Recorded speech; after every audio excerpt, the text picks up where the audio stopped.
श्री सुखविंदर सिंह सुक्खू जी की अध्यक्षता में हुई है, जिसमें बहुत सारे महत्वपूर्ण फैसले लिए गए हैं, जिनमें से सबसे अहम फैसला जो रहा है, क्योंकि हिमाचल प्रदेश के दूर दराज के क्षेत्रों में, ट्राइबल एरियाज़ में, हार्ड एरियाज़ में बहुत सारे पद जो हैं वो स्कूलों में खाली पड़े हुए थे और समय समय पर जो है वो हिमाचल प्रदेश के लोग मुख्यमंत्री और सरकार और शिक्षा मंत्री के समक्ष खाली पद भरने की बात करते थे।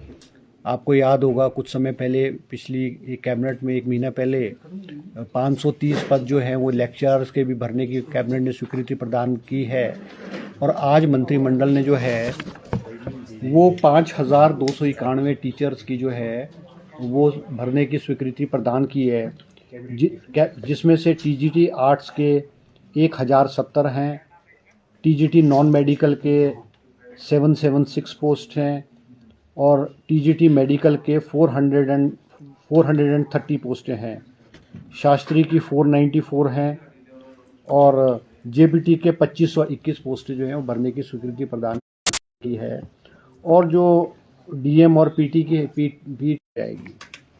इसके अलावा जो है वो जो टैक्सीज लेंगे वो गवर्नमेंट जो है उसको जो है एंगेज करेगी, ऑन हायरिंग बेसिस पे एंगेज करेगी। इसके अलावा फिशरीज से संबंधित भी जो है और डेंटल चेयर से संबंधित भी जो है इस स्कीम में इसको इंक्लूड किया गया है। इसके अलावा टैक्स है और उनके पैसेंजर एंड गुड टैक्स है, वो बहुत पेंडेंसी पड़ी हुई थी और उसके ऊपर जो टैक्स था वो तो है ही है, मगर उसके ऊपर जो इंटरेस्ट है और जो पेनल्टी है वो लगा करके हर ट्रांसपोर्टर की जो पेनल्टी है वो लाखों रुपए में थी, क्योंकि 2 साल जो है वो कोरोना के दौरान जो लोगों को काम नहीं मिला। आज मंत्रिमंडल ने महत्वपूर्ण फैसला किया है कि वन टाइम सेटलमेंट, ये जो जितने भी टैक्सीज हैं ट्रांसपोर्टर के, इनकी वन टाइम सेटलमेंट की जाएगी, जिसमें पेनल्टी को भी छोड़ दिया जाएगा और इंटरेस्ट को भी छोड़ दिया जाएगा और वन टाइम सेटलमेंट करेंगे।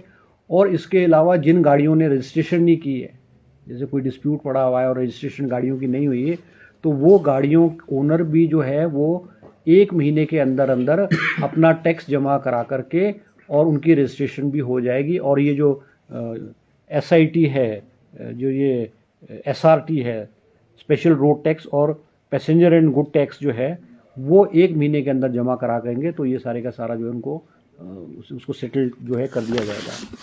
इसके अलावा मंत्रिमंडल ने कुछ और पोस्टें भी जो हैं वो स्वीकृत की हैं, जिसमें डेंटल डॉक्टर्स है, डेंटल डॉक्टर्स की 28 पोस्टें जो है, डेंटल डॉक्टर की 28 पोस्टें जो है वो स्वीकृत की हैं कैबिनेट ने। और कैबिनेट ने फैसला लिया है मतलब 50% पब्लिक सर्विस कमीशन के थ्रू और 50% बैच वाइज। और कैबिनेट ने ये भी फैसला लिया है कि जो भी सीएचसी है, सिविल, हर हिमाचल प्रदेश के हर सिविल हॉस्पिटल और हर सीएचसी में जो है अब डॉक्टर जो है डेंटल डॉक्टर को जो है उपलब्ध कराया जाएगा। जहाँ पे पोस्ट क्रिएट नहीं होगी वो वहाँ पे मंत्रिमंडल ने और मुख्यमंत्री जी ने कहा है कि वो प्रपोजल ला के पोस्ट क्रिएट करके कैबिनेट उसको क्रिएट जो है वो क्रिएट कर देगी। इसके अलावा जो है और जो ये उद्योग विभाग में सर्वेयर की जो है वो 4 पोस्टें स्वीकृति प्रदान की है। इसके अलावा जो है 2 पोस्टें जो है district collector food supplies and consumer affair department में भी स्वीकृति प्रदान करने की गई है। और इसके अलावा और जो है वो है 1 post of assistant commissioner food safety in the department of health safety and regulation, इसकी भी स्वीकृति प्रदान की गई है। इसके अलावा जो है महिला एंड बाल विकास विभाग में 1 पोस्ट जो है क्लिनिकल साइकोलॉजिस्ट की गई है। और एक स्कीम और जो मुख्यमंत्री जी ने कैबिनेट में इसमें बजट स्पीच में कहा था कि हिमाचल प्रदेश में day boarding schools, Rajiv Gandhi day boarding schools जो हैं वो किए जाएंगे, क्योंकि हमने अपने घोषणा पत्र में भी कहा था कि हिमाचल प्रदेश के 68 के 68 विधानसभा क्षेत्रों में हम डे बोर्डिंग स्कूल, एक बहुत अच्छे लेवल का स्कूल खोलें, तो उसको Rajiv Gandhi day boarding school का नाम दिया गया है। उसमें अभी तक 13 स्थानों पे जो है ज़मीन जो है वो एजुकेशन डिपार्टमेंट के नाम जो है वो ट्रांसफ़र कर दी गई है। उन स्कूलों के लिए 5-5 करोड़ रुपए की स्वीकृति आज जो है शिक्षा मंत्री ने जो है वो 5-5 करोड़ रुपए की स्वीकृति प्रदान की गई है, ताकि अभी हमारा जो एलिमेंट्री लेवल तक का है, मतलब प्री प्राइमरी टू एट्थ जो है वो हम उस पर कंस्ट्रक्शन का काम जो है वो आरंभ कर देंगे।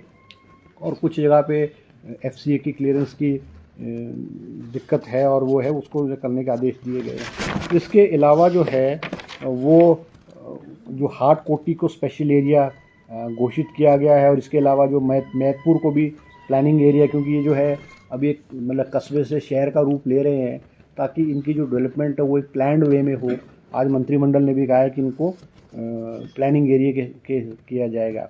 इसके अलावा जो है जो बसेस हिमाचल प्रदेश में बाहर से बसेस आती हैं, ख़ास करके वॉल्वो बसेस आती हैं, उनके ऊपर भी जो है वो निर्धारित किया गया है। वो टैक्सीज, उनकी जो एंट्री टैक्सीज होंगे स्टेट के अंदर जो आएंगी, वो जैसे ऑर्डिनरी बस है, AC बस है, वॉल्वो बस है, तो उसमें अलग अलग फेजेज़ में उसको तय किया गया कि वो हिमाचल प्रदेश में प्रवेश जब करेंगे उनको क्या टैक्स देना पड़ेगा। इसके अलावा जो पॉल्यूशन चेक सेंटर्स हैं, उसमें जो हम गाड़ियों की पॉल्यूशन के लिए करते थे, पहले 60 रुपये फ़ीस थी, उसको बढ़ा करके पेट्रोल गाड़ियों का 100 रुपये और डीजल गाड़ियों का 110 रुपये जो है वो किया गया है।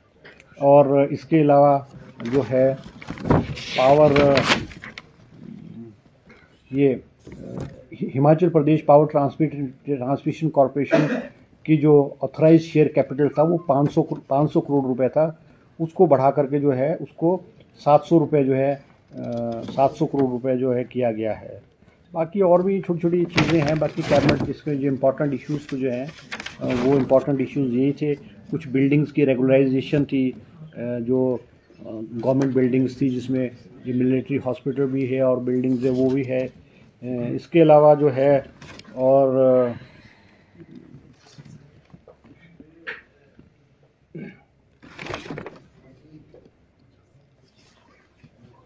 ट्रांसफ़र ऑफ लैंड है, ये ऊना में दौलतपुर चौक में, ये रेलवेज़ डिपार्टमेंट को ना 1 रुपी पे जो है इसको ट्रांसफ़र करने के भी आज कर दिए गए हैं। इसके अलावा नौदौन में जो है वो उप अग्निशमन केंद्र स्थापित करने के लिए और पदेन स्वीकृत कर जो है कैबिनेट ने किया। यही महत्वपूर्ण इश्यूज थे जो आज कैबिनेट ने। एक तो क्लैरिफिकेशन चाहेंगे जी, जो ये टैक्सीज है जो बसेस एंटर करेंगे हिमाचल में, तो उनसे तो ऑलरेडी हम टैक्स लेते हैं, तो ये क्या टैक्स बढ़ाया गया है? नहीं, तो ये जो बसेस है ना, जो हिमाचल प्रदेश में बसेस है उन पे नहीं है ये हिमाचल प्रदेश पे कोई वो एंट्री टैक्स, उसमें कोई टैक्स नहीं था। और बहुत सारी वॉल्वो बसेस जो हिमाचल प्रदेश में अनरजिस्टर्ड बहुत सारी बसेस आती थी, और जैसे मनाली है, शिमला है, बहुत सारी वॉल्वो बसेस आती थी, तो उन पे इन्होंने अब किया है। ऐसे तो ये जो टीचरों की भर्ती होनी है, ये कमीशन के थ्रू होगी, कैसे होगी? शिक्षा मंत्री जी। जी, मैं आभारी हूँ माननीय मुख्यमंत्री का और समस्त कैबिनेट का, क्योंकि शिक्षा विभाग के लिए आज का दिन बहुत ही महत्वपूर्ण था। जो मैं समझता हूँ हज़ारों की संख्या में हमारे रिक्त पड़े पद थे, उसमें से एलिमेंट्री एजुकेशन की 5291 पोस्टों की स्वीकृति हमें आज प्राप्त हुई है। और ये भी आज तक का रिकॉर्ड है कि इतनी संख्या में कभी भी पद मैं समझता हूँ कैबिनेट के द्वारा स्वीकृत नहीं हुए हैं। और कारण ये कि हमारे पास बहुत से पद आपके रिक्त चले थे। जैसे चौहान साहब ने कहा, 1 महीने पहले 530 पोस्टें हमारी हायर एजुकेशन की भी आपकी स्वीकृत हुई थी। और जैसे जैसे आपने कहा कि इसकी नियुक्तियाँ कैसी होगी, इसके बारे में CM साहब ने पहले काफ़ी स्पष्ट कह दिया है, ये कमीशन के द्वारा होगी। और हमारा पूरा प्रयास रहेगा कि शीघ्र अतिशीघ्र इन स्वीकृतियों को प्राप्त करने के बाद हम इनकी नियुक्तियों का, इनके मैं समझता हूँ इनकी जो रिक्रूटमेंट का प्रोसेस है शीघ्र प्रारंभ करें। और रोहित जी, इसी में एक क्लैरिफिकेशन है, लगातार ये बात हो रही है कि नशे पर चोट सरकार कर रही है, जो नशेड़ी है उन पर वो कर रही है, लेकिन दूसरी तरफ ये भी है कि स्कूलों में जो DP है, PTIs है, उनके पद बहुत ज़्यादा खाली है, भर्तियाँ भी आज आपने 100 पोस्टें निकाली। जी, क्या इस पर फोकस नहीं करेंगे, आपकी यूथ उस तरफ जाए, टीचर्स स्कूलों में हो? नहीं, इसके बारे में मैं समझता हूँ सरकार बहुत ही सजग है। और आपने देखा होगा पिछले सेशन के दौरान भी माननीय मुख्यमंत्री ने कहा था कि जो हमारी मेजर्स है इसको और स्ट्रिजेंट किया जाएगा। और साथ ही साथ जैसे आपने ये फिजिकल एजुकेशन की टीचर्स की बात